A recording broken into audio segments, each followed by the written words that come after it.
ferero paka leero yakoma munyonyo bamala okugiteeka wali emunyonyo tebatambuzayo wadde inch emu so walina okubeerawo obukozi ebintu bino byeboogerako ebiteekebwako endagaano ne bannayuganda okubanga babifunamu.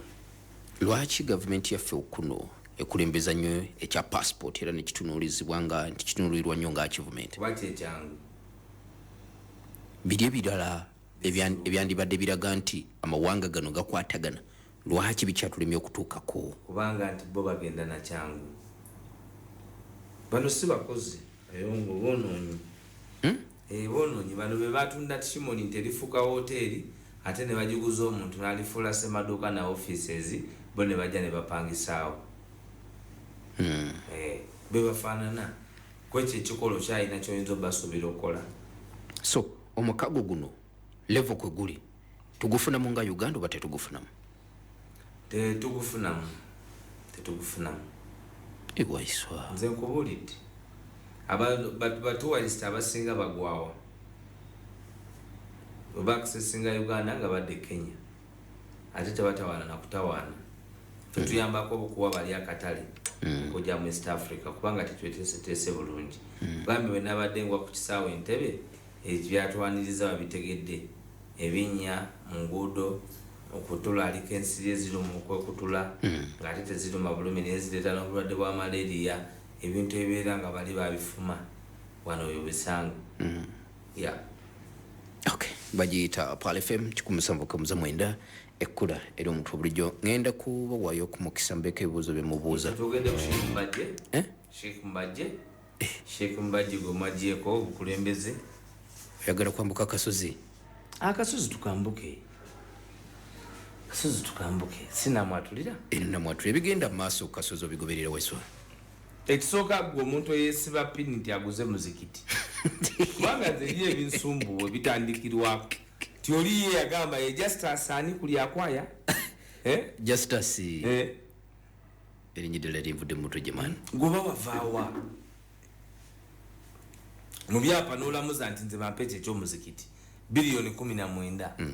Ezo sente oba wateeba ntebe ziba za jjajja zaffe za wa musolo waliwo ebibalibwa ate ne kiryoka kitwolesa abantu kye tubadde tubagamba bulijjo nti kooti za Uganda tezikola. Nti General Yoweri Kaguta Museveni yamaze kuwandiikira kooti ng'awandiikira Ssaabalamuzi okufuna judgment stopping okutwalako omuzikiti. Kitegeeza nti bw'aba yawandiise ku by'omuzikiti olwo ku bibye ebyakalulu okubba akalulu yayitasobola kuwandiikira Chief Justice. Yayitanga muyite Kyagulanyi alese fayiro kikati ebujulizi bwalesenga bungi munabiwulira mwe ne mugunsaliramu munagumpa nga bali batugamba mbufe twali bajego gamba tubize mu kooti y'abantu wapi ebigenda Maaso ku kasozi Kampala kubanga gwokera otya obunafu Abasiraamu bwe balina bwe bubalemeseza okukkiriza. Njagala nkubulire nti eriyo bamaseeka baali bacontributinze over 3.5 billion nagasanzeeyo kata mawulire nga gagenda kuyamba okuzimba amasomero okuyambako Obusiraamu nga bayise mu Muslim Arab something cancer yawa ne wakati mu kubanga sente ezo zaali ziyisiddwamu wano baazigana okuyingira. Ekibuli bo babagalira mu avenues zonna ezaali ziyingiza sente kubanga bo tebakanya nabo nga gavumenti. Nenga development botunulira Kibuli Senior Secondary School, Kibuli Primary, IU University byonna bikoleddwa olw'okusaka kw'abantu b'Ekibuli. So kyanaku nnyo nti Obusiraamu n'eddiini livoleddwa ku mulembe gwa Nakyemalira Yoweri Kaguta Museveni. Bamenya kyaki wali Emmengo mu kusaaga. So go idoloza nti muzikiti ebe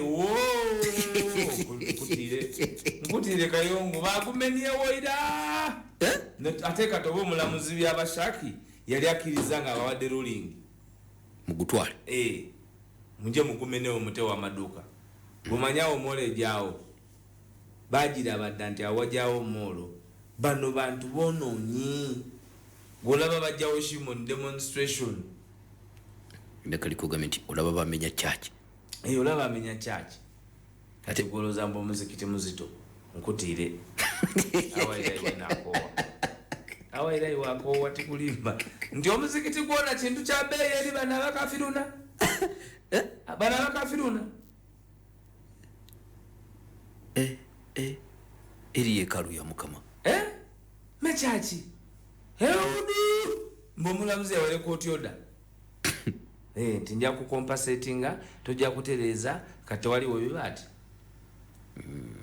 impunity olina kaliko gamye nti president singa teyawandiisa naye nga kati gwe bw'aba yasobodde okuwandiika ku gugwe gwe atasobola kwewandiikira nti Kyagulanyi anzitira miguwa naawe nyambaako winyidolo kuba bwe kyali era ffe twebaza vision bearer waffe omwagalwa w'abangi Kyagulanyi Robert Sentamu abala baali balowooza nti tugenda kusigala kumbwa kiguumaaza ng'owinyidolo bamulaba fayiro alikulumuka nayo nti yayi fayiro eyagenze kusaawa omusanvu pulezidenti bw'atekayo ebitangawaaza ne bimulaga nti ekitabo ekyo kyennyingi kyekiyingira tewalaba omwana w'SFC yakuba kamera nga deputy chief justice ani bonna bagenzi ate Katonda n'abaweebuula Kisakye n'agaana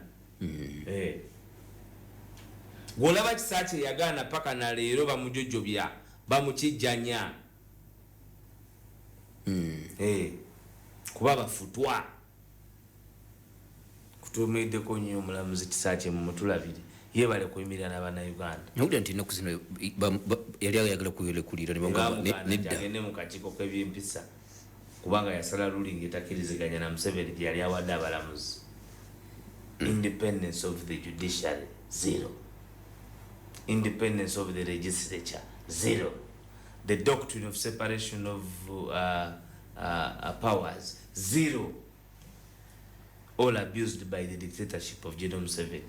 Ensi mugisse gundi semambo yalayidde semambo yalayidde Alhaji Semambo naga nti nze mwali mumpuliddeko saka yonna bannange musajja ebintu sente yatwalyanga mugandula yekka naye mubajja etaswala jaga nti esente kagamba tebitegeerekeka kale bagiyita Pale FM 107.9 basooka ne bagobe bannannyini ddiini mbwa bino byetagamu diguli abadiguli be batunze kyova obona owa diguliri banempasa mu ngalo bwakulimba mwasaiga empasa kyondogere mu lusoga batatu gema aba UCC toidi yona tujibala muzukulu wa Budda tomanyi tubala abakugamba nti what is the law, where is the law, who is the law, whom are you? Kati waliwo ekiwandiiko ekirala ekifulumiziddwa era ku byawo waggulu nga kigamba Semambo esooka alindeko okwambuka okuyingira yafeesi. Ani agamba olwo? Kivudde era mu kooti paka ngenda kuza omwezi 22 guno. Ani mulamuzi kyoyo? Kibiriwo ekiwandiiko kyange manyi mwe bannamateeka muyinza okwongera okutaputa mu kaawo. Mulamuzi n'akiteekako omukono n'agamba alindeko okwambuka. Waiswa nikugambira niko awaire wakowa ndemugezi no nemubaje zino kasokedde atwalanga sente za kulya zine z'omuzikiti yali azamaanyi bagenda kutunka anti kati ne jjajja yabiyingiddemu bigenda kubanga bifudisi na DP kirabye Buruhani babiri Yudaya gambye gundi lindako Simbwa lindako kwambuka ku kitebe. Mulimu bemanyi no mbagenze mu kooti nayo naawulira mulimu bendidi abaidi kale kanfune wone simu nga biri Waiswa then tusibule gwanga.